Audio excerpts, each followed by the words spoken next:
Halo, hari ini kita mau nyobain bis di Kota Seoul. Katanya bis di Kota Seoul itu oke dan nyaman banget. Langsung aja. Gimana perasaan yang mau naik bis?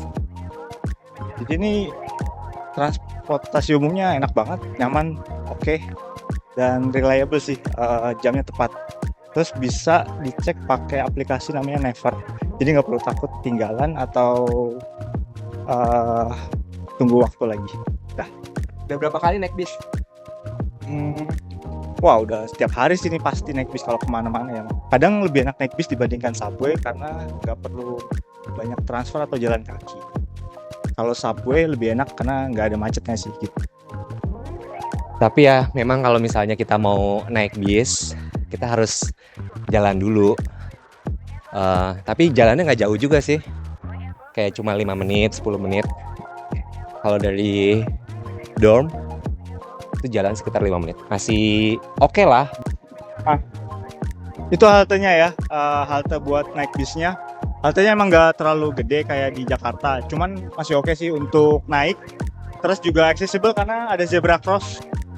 Jadi ini haltenya ada layar eh, informasinya. Ini dibedain bis biru sama bis hijau. Kalau yang bis hijau itu di antar kota ya. Patokannya dia nggak nyeberangin Sungai Han River. Nah kalau bis biru itu yang nyeberangin Han River. Nah ini ada rute tempat dan tujuannya. Kita bisa lihat bis-bis ini ngantri. Ini merupakan transportasi utama yang ada di kota Seoul dan kota-kota lainnya di Korea. Nah, untuk naik bis, kita bisa ada dua pilihan nih. Satu pakai T-Money, satu pakai kartu bank Korea. Nah, kalau T-Money ini sama kayak e-money di Indonesia, jadi kalian bisa top up di minimarket. Kalau pakai bank Korea itu ya kayak pasca bayar lah.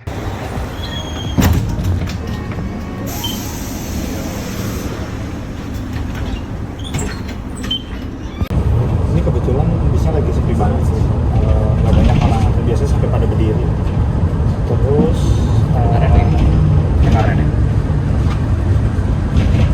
ada kursi prioritas juga, biasa disediain antara 2 atau 3 sama kursi ibu hamil itu dipisah.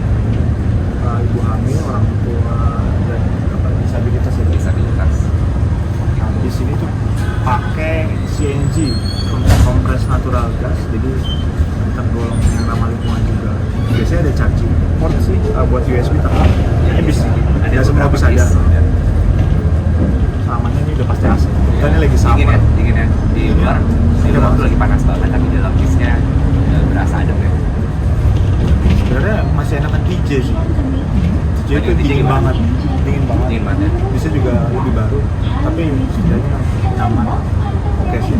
Dan nggak tahu ya, kalau di sini kayaknya lebih merasa ada apa namanya, kita nyaman gitu dan aman nggak sih, nggak takut ada copet dan sebagainya. Udah pasti tepat waktu, kecuali kalau Macet. jalanan macet itu Iya. aja sih kayaknya minusnya kalau naik bis dibandingkan naik subway ya. Iya iya. Kalau subway lebih reliable, dia lebih tepat waktu, tapi di kebanyakan underground, jadi kita nggak bisa melihat pemandangan. Kalau bis betul. enaknya kebanyakan duduk ya, capeknya duduk. Hampir bisa lihat pemandangan.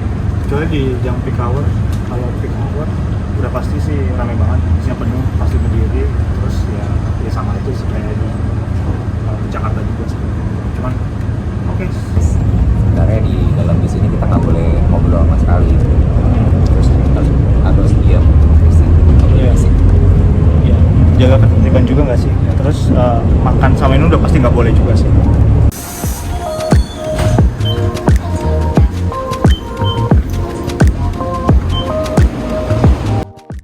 Nah, enaknya halte di sini tuh terkoneksi sama subway gitu. Lihatin dah. Terus mau pindah moda, kalian nggak perlu repot-repot jalan gitu. Kalaupun jalan ya paling cuma 100-200 meter, paling jauh lah. Hah? Congnya ini.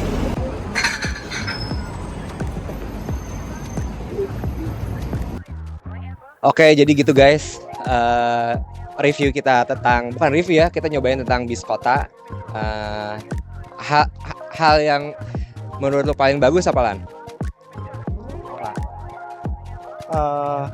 Dari gue sih ada 2 poin. Yang pertama biayanya. Biayanya itu dia cukup pakai satu kartu yang tadi T-Money atau kartu bank. Terus terintegrasi biayanya buat semua transportasi umum ya, baik bis atau subway, atau ada juga namanya yang bis kecil itu loh, kayak Microlet kali ya. Biayanya tuh jadi dia berkisar 1.200-an atau 1.250 sampai 1.500. Nanti ada additional charge-nya, ada tambahan biaya kalau berapa kilometer gitu. Mungkin nanti akan dibahas lagi aja deh. Pas kita naik lagi kemana gitu yang jauh. Ini nggak terlalu jauh juga, kita cuman sekitar berapa ya? 5 atau 6 stop ya, 6 pemberhentian. Terus itu dari halte ke stasiun deket banget lah, paling cuman 100-200 meter gitu, jalan ya 2 menit 3 menit lah gitu. Jadi semua transportasi umum di Seoul ini benar-benar terintegrasi, oke banget gitu, nggak pusing harus kemana. Memang kendalanya banyak jalan, tapi itu membuat kita tuh Sehat, makin sehat gitu. Makanya gua ngerasanya di Seoul tuh jadi lebih sehat dan lebih ringan. Berat badan gue langsung turun. Nah, kalau menurut lu gimana, Dok? Kalau gue sih paling senang dari bis ini adalah dia ramah difabel ya. Jadi setiap kursi itu ada warnanya, ada warna pink, ada warna kuning, ada warna biru. Terus yang kedua nyaman sih, nyaman banget lah. Di dalamnya kursinya empuk, jadi nggak keras, nggak plastik kayak gitu, kursinya empuk. Terus dingin. Di luar sekarang panas banget ya, lagi summer. Tapi di dalam AC-nya walaupun nggak sedingin AC di TJ ya, cuman masih oke lah, masih. Iya, di gaspol itu ada. Gaspol ya. Oke, paling itu aja Lan ya. Ntar kalau misalnya kalian mau tahu tentang Seoul, boleh request aja, oke? Tunggu review kita selanjutnya buat transportasi umum. Biar kalian kalau ke tol nggak pusing-pusing, dan kita akan nge-review lagi. Langsung aja.